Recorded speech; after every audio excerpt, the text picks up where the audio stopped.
Welcome to the Oil and Gas Sales and Marketing Podcast, where every week your hosts LaCour and Matt Bertram share proven strategies and real-world tactics to help you connect with customers and close more deals. Let's do this. Hey, welcome back to the Oil and Gas Sales and Marketing Podcast. And today, Matthew, we're going to do something a little bit different. But before I get to what the subject this today's show's about, a couple of things I want to share with our audiences, because you brought this up off the mic last time we recorded. And I say this a lot, that Matthew and I don't talk before a podcast. Let me explain what that really means. We do talk. We talk all the time. What I really mean is that we don't script out the podcast. Yes. The podcast usually has a subject, and then we both kind of riff on the subject because we think that's more real and more genuine. Another thing, and actually I didn't have a chance to tell you this before we started recording, Sugar Land, Texas, there's a new restaurant called True Boy Barbecue. It's run by a guy named Jairus. Jairus led a sales team in the oil and gas industry and decided to pivot. Matthew and I are going to do a live recording at True Boy Barbecue in Sugar Land. We don't know when yet, but we're letting you know way ahead of time. So if you can make lunch plans and come out there, there'll be some discounts. We'll have some fun. We'll get to meet y'all in person. But just know that pretty soon I'm going to announce when that date is, and then so you can put it in your calendar. Okay. Oh, one more thing. The Oil and Gas Sales and Marketing Podcast is officially sponsored by ModalPoint. So if you have AI needs in oil and gas space, or literally any space, reach out to Matthew. He's running ModalPoint now. They're doing some great things over there. Today's episode is from a listener that wrote in. We'll go ahead and read what they wrote in. Mark and Matt, love the podcast. Longtime listener, first time writing in. I run a large enterprise sales team for a technology company that sells into the upstream operators. Since the very beginning of this year, I've seen an increase in deals being installed in the funnel. My team is very experienced, and I have the data to support that this year things are moving much slower than they have in the past. Any help that you can provide would be greatly appreciated. And when are y'all going to do the book signing? Let me answer that part first. We're going to do the book signing at Northwest BMW here in Houston, but it's too damn hot. So we're going to do it in the fall. So stay tuned for that. We're probably shooting for an October date. That'll be fun as well. All right. Deals get installed. Now, it's different when you're working at the enterprise level than, say, smaller companies, much faster deal flow, much faster time to close. Enterprise deals are complex. And of all the industry verticals I'm familiar with, oil and gas industry is probably the most complex and the slowest of all of them out there. There's reasons for that. But I don't know what you think, Matt, but every time somebody has a problem, like especially if they're a sales leader, I always think we should go back to the fundamentals and go back to the basics, because usually it's one or two of these basics that have been overlooked. And usually what happens is when times are great for a sales team, it's okay to skip some of the basics because it's much easier to sell your product or service. And when things are kind of risky, like what's going on right now in 2026 and the Straits of Hormuz in Iran, crude is at record levels, and yet there's a lot of capital discipline around the operators, especially about spending any extra money. It's a weird year for enterprise sales team, especially selling an upstream place. I put together a checklist. There'll be a link in the show notes if you want to download this, but we're just kind of talk through this. And the very first basic, I think a lot of even very experienced sales reps sometimes overlook is no economic buyer has been identified. So you're talking to the engineers, the operation managers, the technical, your champion, like we talked about earlier in the last episode. And the problem with that is, do any of them have the budget or the ability to sign a PO? Usually not. And that's the reason that deals feel like they're getting stuck or they're moving really slow, because everybody that you're talking to doesn't control the budget. The budget's controlled by somebody else. So this is very simple one to fix. Map the org chart in the first week you're dealing with a new opportunity. Literally ask directly to your champion or to your contact, who signs off on the capital spend at your company for this type of project. Get an introduction to that person before investing any more time into any more sales meetings. And if there's several people that have say so in the budget, map that out and make sure they're included in the conversations. Okay. So I had a couple things, and hopefully everybody can hear me. I am out of Houston. It's over 100 degrees. So I'm in New Mexico for the next couple weeks. So hopefully the sound, so bear with me. Sound good, actually. Good. And then also the whole thing with Matthew, I go by Matt, but certainly Matthew is my full name, and I own the domain Matthew Bertram. And we're doing a lot of entity management for enterprise companies and cleaning up their data online and kind of managing their brand. And one of the big things is if you've changed the name of your company, or you're an individual and you go by a different name, or if you've gotten married and your last name changes. These are all issues that need to be rectified online. So that's what Mark's talking about when he's talking about Matthew at the beginning. It's me, Matt, and Modal Point. So I just wanted to clarify that. Back to what you were saying, Mark, I actually feel like one of the things that I've seen is you're not talking to the buyer, but the business case is too vague. You can't clearly articulate, because when I see like a really clear business case and it's really outlined, those deals happen real fast. Okay. Like when there's a pain point and there's a solution that solved it and someone articulates it, those deals close really fast. So I think that because there's multiple stakeholders, because somebody else has a business issue over here and the CFO or the executive board doesn't know exactly what that is, it has to be articulated and explained. And I think deals move slow because the business case is too vague. I don't know what your thoughts are. This is a perfect example when I want to say Matthew and I never talk. So that's actually on my list. ROI was never quantified. All you're doing is pitching the value. And that sometimes is a mistake. That's a fundamental too. Pitching the features, like everybody's like features, benefits, but it's like outcome. What is the end state? That's what you're. And I'm glad you brought up the CFO because that's a very important person, and that group of finance inside a large enterprise company is somebody you should engage. Because remember, and basically what Matt's talking about is the value is pitched, but the ROI was never quantified. You're a good salesperson, right? You're used to dealing with these large companies and you understand their worries about efficiency or safety or uptime or time on tool, and your software or your solution fixes that. And you're talking to the people that have that problem and they're all nodding their heads in agreement. And they're getting it. One or two of maybe your champions. Yeah, we really need this. However, once again, they can't sign off on budget. You have to bring in the finance people. You have to understand what is the CFO dealing with in 2026 at this company, right? Everybody's blowing and going right now. We've had more wells being drilled. We have more production going on. The U.S. is capturing market share. Other countries are trying to capture market share because of what's going on with the U.S. and Iran. However, what's going on in the CFO's world? Where's their shareholder value? What's their stock price right now? What's their cash on hand? You have to be able to have those type of discussions, and you have to be able to understand a balance sheet. If you don't, and if you can't, if you're not comfortable talking about finances, get yourself some education. At the enterprise level, being able to engage on the financial side is as important, if not more important, than being able to engage with the people that would actually use your product or service. So that absolutely is make sure that ROI is quantified with the finance people in the enterprise deal. That is spot on, Matt. The next one, and I see this a lot with software, and our person that wrote in didn't say they sold software, but I suspect they might. And that's basically the pilot. And I call it pilot purgatory. And basically, here's the problem. So your prospect company agrees to do a pilot or a trial or a demo. Everything goes fine, and then nothing. It just sits there. No decision. At the same time, no rejection, no buy, no next step. Oil and gas companies are notorious for having these open-ended pilots that never convert to a sale. When you have somebody reach out to you, especially from a large company, Exxon, BP, Shell, Chevron, Total, and they're inquiring about your product or service, as a salesperson, you naturally want to assume that it is a lead. Remember, all these big companies have lots of people whose job is to do nothing but find out more information. It's not a sales lead. They're not in a buy-in cycle. They're looking for information. And how do you fix that? You ask them. The basics. For me, it was BANT, budget, authority, need, and time. But you have some formula that you use in your company and with your enterprise sales team where you quantify if this is an actual genuine sales lead.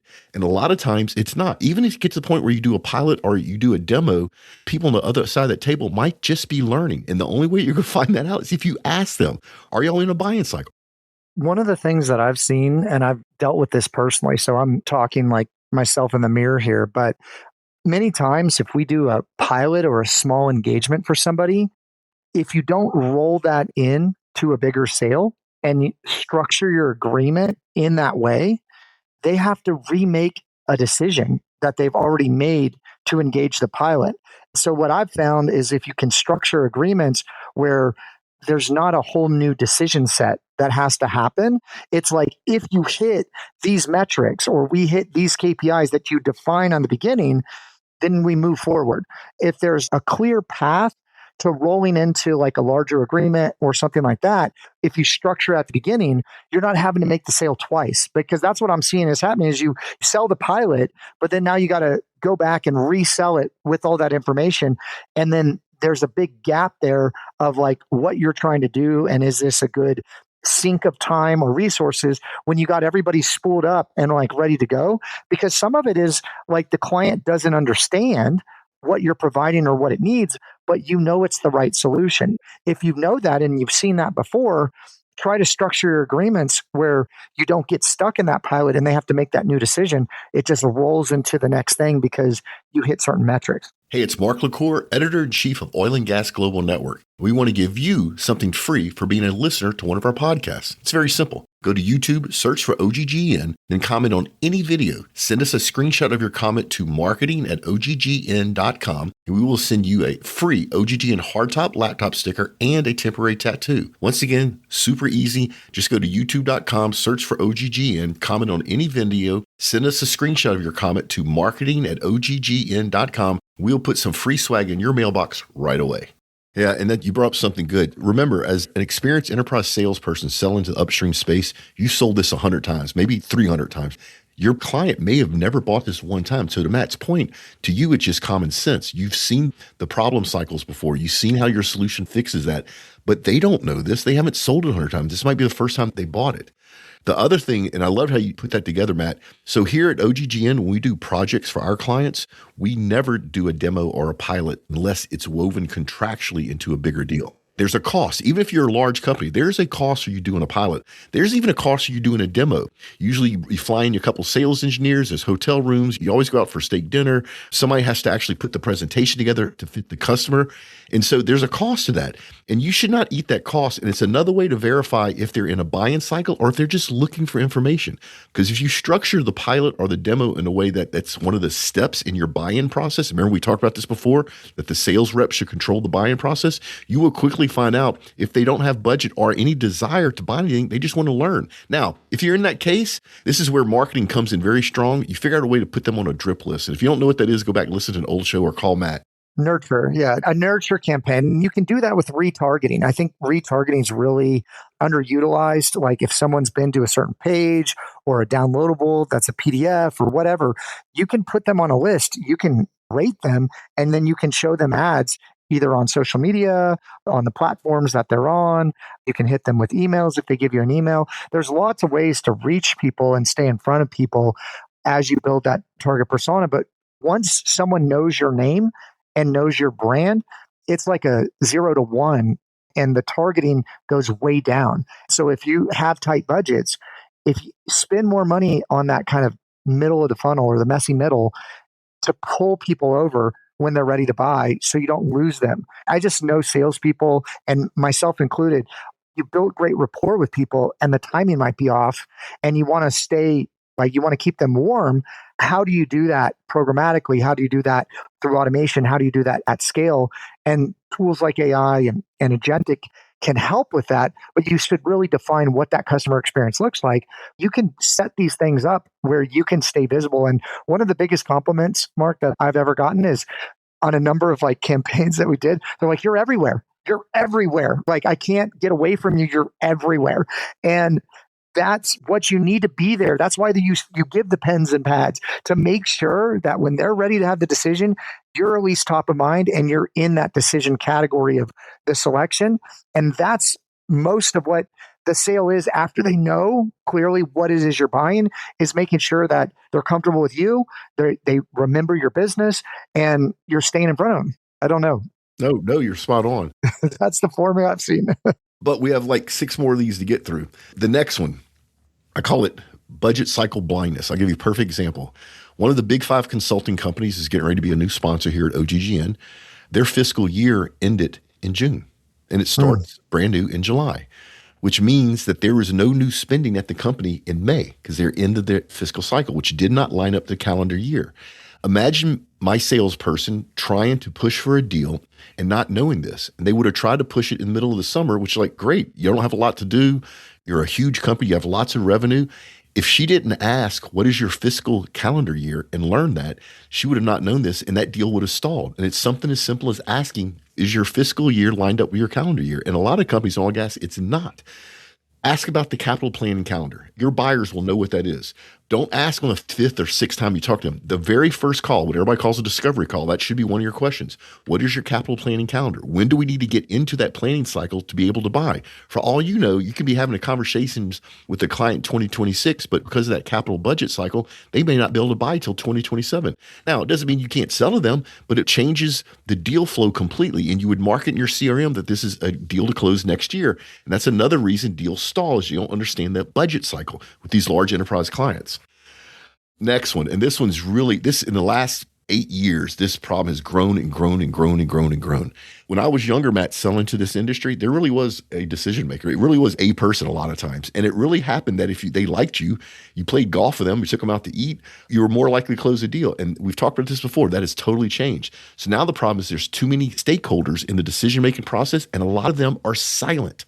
Remember, just because you don't know who they are and they're not in part of the meetings doesn't mean they can't veto the deal. So procurement, HS&E, IT security, the field operations side, the finance side, all of those people probably have some sway, some decision-making into your deal. And if you don't know who these people are, all of those silent stakeholders can kill your deal. And if they're not coming to the meetings, they're not seeing the wealth of knowledge that you're presenting on how to solve this problem. Very simple. How do you fix this? Ask your champion, the person that reached out to you, for a full list of stakeholders or people that are part of the decision-making team, whether they join the meetings or not. Now, I will tell you this. If your stakeholder, if your champion is procurement, they're really not your champion in some cases. Some cases they actually will be, right? But more or less, procurement's going to try to keep you from getting to know who that budget-making team is because their job is to get the best deal for the company. They're not worried about the best product. They're not worried about the problem that improves the lost time incidence the best or increases time on tool. They're worried about getting the cheapest dollar, which is counterproductive sometimes what's good for the company. So ask your champion for lists. If you're dealing with procurement, ask, and they won't give it to you, walk away from the deal. I've done it 100 times. Let me tell you, 80% of the time, a week later, they'll come back to you and they'll give you that list because there's a reason they reach out to you. Mark, the one thing I wanted to just add to this is not just knowing who those people are, but what does that process look like? Okay, because like trying to build that landscape internally of how is this deal going to get approved? Like I've asked that question. I was like, just run me through in the past how a deal's kind of come through. What is the typical process?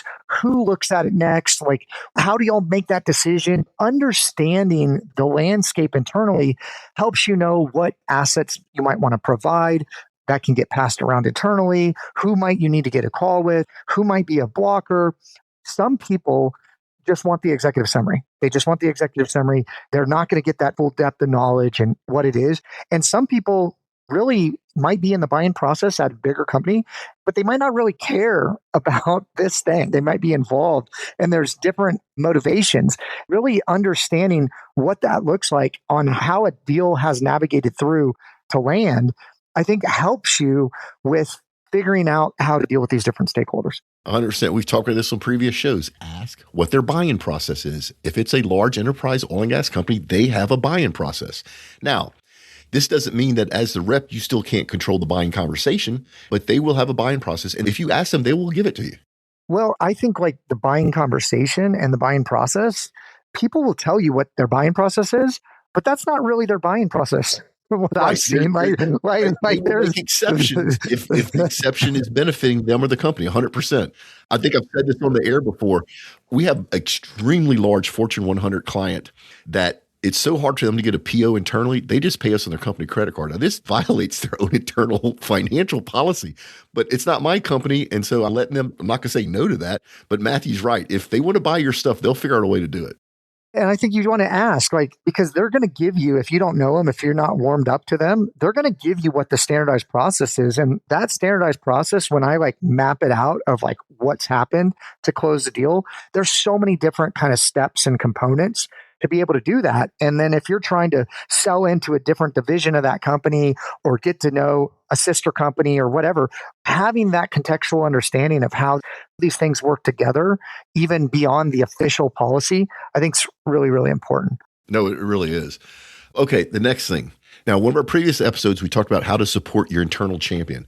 You should always try to find or identify an internal champion. A lot of times it's the person that either reached out to you in the beginning or the person that's sitting at the head of the table when you walk into that first meeting, right? However, there are champions that have no budget authority or no political capital inside the company. They just like you or your product, which is not a bad place to be. But that internal champion without political capital or budget authority has no way to push it through, no way to push it through. Now, I would rather them have political connections inside the company, political capital, than budget authority.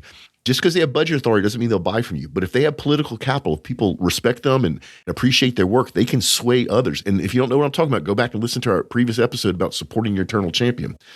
And I'm going to reference what we talked about on that show. How do you fix that problem? Pretty simple. You make sure you arm your champion, even if they don't have budgetary authority or political capital, with the education and the knowledge, and even maybe a one-pager just for them to help them sell it internally. It's not you selling to them, right? You have to get their input on who's in the decision-making team, what is the company really looking for, and then arm them with what they need to help them sell what you sell to their own team. And that's the best way to fix that champion without political authority or budget authority.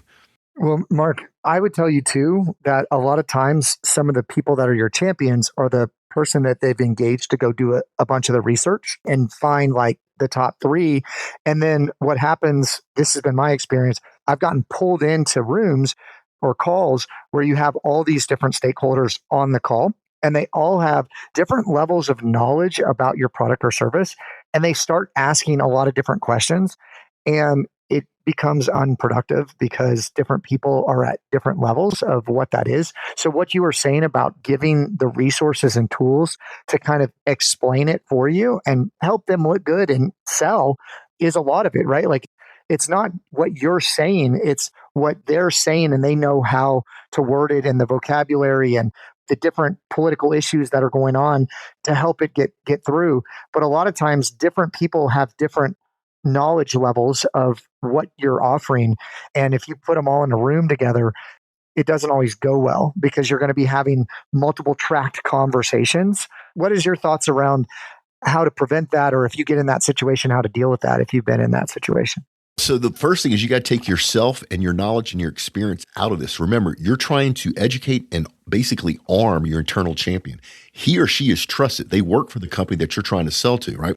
So take all the stuff out, because as salespeople, you tend to want to educate. You tend to overeducate. And Matt, you're completely right. I'm going to tell you a real story. It's hilarious, but it's this exact situation.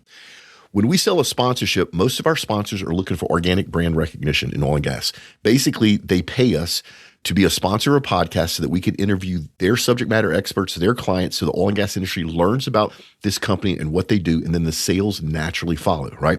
Mm-hmm. However, one of the smaller benefits of working with OGGN is that if there's certain companies or people your sales team wants to get in front of and they can't, we can invite them on the right show as a guest, and the salesperson gets a warm in-person introduction that's non-sales, right? It's a very minor benefit. We have a client that's all they were worried about. They didn't care about the brand awareness. And if I would have let my salesperson run with that, she would have continued to push all the other benefits of working with OGGN. Once our internal champion said no, they want to use the podcast to get in front of the right people, the right prospects, instead of having to cold call them, then we armed our internal champion with documentation, education on just that, even though to us, it's minor. And that was us listening to the internal champion about what's going on politically in his company and the reason they wanted to work with OGGN. So remember, it's not about you. It's not about you educating the company further. It's about what does the internal champion need to help you close this deal. I like it. Okay, this one happens all the time. And I have to admit, I was guilty of this for decades. Treating procurement and legal as an afterthought. Trust me, people, at the enterprise level, at the level we're selling at, as soon as you come in the door of that company, the first thing you do is you get your MSA, your SOWs, all your legal language in front of legal. How many of us have gotten the phone call, the email saying, yes, we're going to buy your product or service. Yes, we're going to cut you a PO. We just have to have it go through legal. And 3 months later, you're still waiting to come out of legal, right? We've all had it happen. And I'm telling you, the way to get around this is get your contracts, your legal stuff in front of the legal team of your buyer immediately before you even start talking pricing, to shorten that cycle and to keep that deal from being delayed. The other thing is, if you have legal resources, if your company's big enough to have your own attorneys to help negotiate contracts, find out who's being assigned, because your buyer will assign a legal person or an attorney to your actual deal, and get them talking to your lawyer, your legal person up front. Once again, before you even get into pricing, get it done. And that's one of the quickest ways to make sure that it doesn't stall the deal. Same way with procurement. Procurement's going to have some type of process. Speaking of buying process, ask them what it is. They'll tell you. They have a job to do too, right? And probably the second worst place to have your deal hung up is in procurement. Just don't treat them as an afterthought. Take care of that part of it's kind of hard and it's not fun work, but take care of that. What is it? Eat the elephant one bite at a time. Eat that legal and procurement elephant up front. Well, I would tell you, depending on which legal person you're working with or what their kind of directive is, there's certain things that they'll tell you that they're looking for, or there's certain language. Like I just did a big publicly traded company and we were going through the legal process and the red lines that we were getting back, I was just like, they're saying the same thing. Like they just wanted to have their language. Like they weren't changing structurally like the agreement at all, but they wanted it to be their agreement versus our agreement. So they just like rewrote everything. So I think that what you're talking about is that buying process on the micro level, having that question with that individual, and don't look at it like just legal as this big black hole. Like it's an individual, it's a person. They have goals that they're trying to achieve. If you understand what those things are, there might be something that's holding up the deal that you can go back to your executive team or your legal team that you might be able to waive or you might be able to change. And that's the one thing that's holding it up that might not be that important to you, right? And it's just getting caught up there. So I think having those questions and having open dialogue is certainly helpful. And if you're coming in as the salesperson, you're just like, hey, I'm just trying to be an advocate here, help facilitate the process. Is there anything that they'll tell you that they might not tell another lawyer? Or they might say, I want to talk to the lawyer, and then the lawyers talk. Like you don't know what's going to happen because every individual in each procurement and legal process is a different person and they're going to handle it differently. And they're on a different comfort level of what they're willing to tell you, what they're willing to do, as well as what their goals are and what they're trying to achieve in that role. Yeah. And I'll tell you something else. I hate freaking Aruba. However, that's the buy-in process of one of our sponsors. So getting onboarded in Aruba took forever. It's not intuitive. I had to get my financial people connected with their financial people. It delayed the deal for almost 2 months, just getting onboarded in their tool to pay us. It was so aggravating, it's almost not worth the money. The other thing is things like liability insurance, umbrella policies. It may be something as simple like, so here at OGGN, we carry a $5 million umbrella policy. That usually protects us for everybody. And some of our sponsors require more than that. So it's just a rider. But if you don't know that, it's going to delay the deal. So make sure not only do you get legal taken care of immediately, but also make sure you understand procurement. Because when you're dealing with enterprise companies, this is part of the buy-in process, and you have to be onboarded as a vendor. I'll give you another quick example. This was interesting. This was something I learned. So I'm sharing something I recently learned.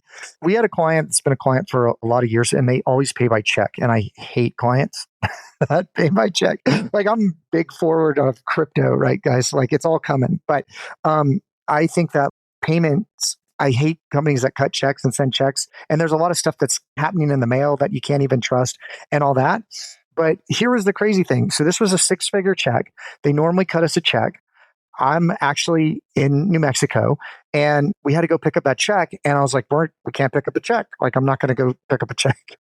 And essentially we're set up on bill.com and they were set up on bill.com and they're like, oh, we'll just transfer you the money right there. And like same day, something that was like this long process that we've done for a couple of years.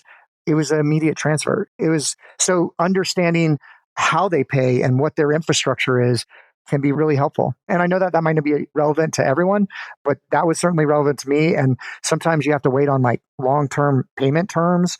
And if you can have an instant transfer, that saves and cuts down on some of that time. Yeah, for sure. All right. So my final reason that enterprise level and oil and gas that deals get stalled is there's no compelling reason for your customer to act now. It's that simple. We've all done this. We jumped through all the hoops. We've done all the demos. We figured out who the decision-making team is. We got everybody in agreement. We went through legal. We got onboarded as a vendor during the procurement process, and still the deal doesn't close. Why? Because your customer is probably fighting 1,000 fires and maybe your priority is 999, right? What you want to do is be priority in the top 10, maybe not number one, in the top 10. Now, this one's delicate here. If you're very low priority and they're dealing with other stuff, There's only a couple of things that you can try to do to speed it up. But what you don't want to do is be gimmicky or salesy. You know, like the used car salesman that tells you the deal's happening today and you have to buy today, but if you don't, you won't get the price. And we all know he's wrong, that whatever price he tells you can only get today, you know you can come back a week later and get the same price. Don't be that guy or that girl that does that. However, there is nothing wrong in taking your deal and putting a time constraint around it. Now, listen to me, people. Most people immediately jump to pricing. This pricing is only good for 30 days, 60 days. And that should be part of your standard language when you do a proposal. However, that may not be what your client cares about the most. Let's say in this case, they sell into upstream operations, they sell technology. They probably do something that increases production. I don't know what, because I don't know what this company is.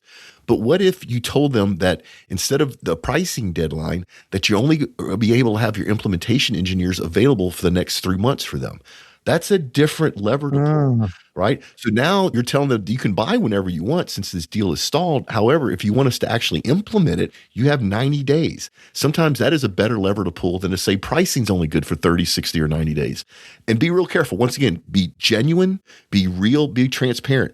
And if they call your bluff, it shouldn't be a bluff. This should be a real thing that you're offering them.